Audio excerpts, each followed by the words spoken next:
Okay, it is seed starting season. So we did some onions and now we're gonna do some peppers. And how I plant peppers is I use our 20-row trays. And like everything else, there's many ways that you can plant and start your seeds.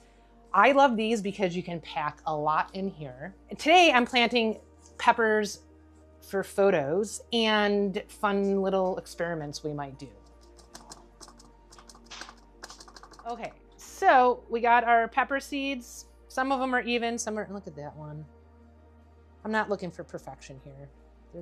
They'll grow. And I'm gonna cover them with about 1/4 inch of soil. And then after we cover these guys, what we're gonna do is I'm gonna take them upstairs, put them underneath the lights and on a heat mat.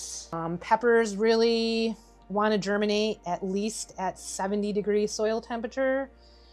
A little warmer is good too, because I have found that a little bit more warmer, they germinate a little faster. What happens if you don't put them on a heat mat and they're in a cool environment, not only does it take longer for germination, but it also gives them a chance to rot in the soil, especially if the soil is kept too wet. Peppers will rot in cool, wet soil. So they really want at least 72 to 75 is optimum.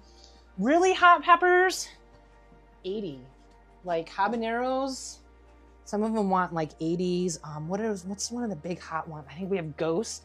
The hotter the soil temperature, the better. And that's another great thing about these 20 rows is heat mats are not heating up a lot of soil. So they heat up fast and they stay heated. One thing, you do have to wash them every day to make sure it doesn't dry out. But if you put a top on, usually this can go a day easily without having to water. So there, they're all tucked in. Our little pepper seedlings on their little heat mats. And then these will be waiting the next seeds to go in. We have some more peppers coming to try, so we'll fill those in with those.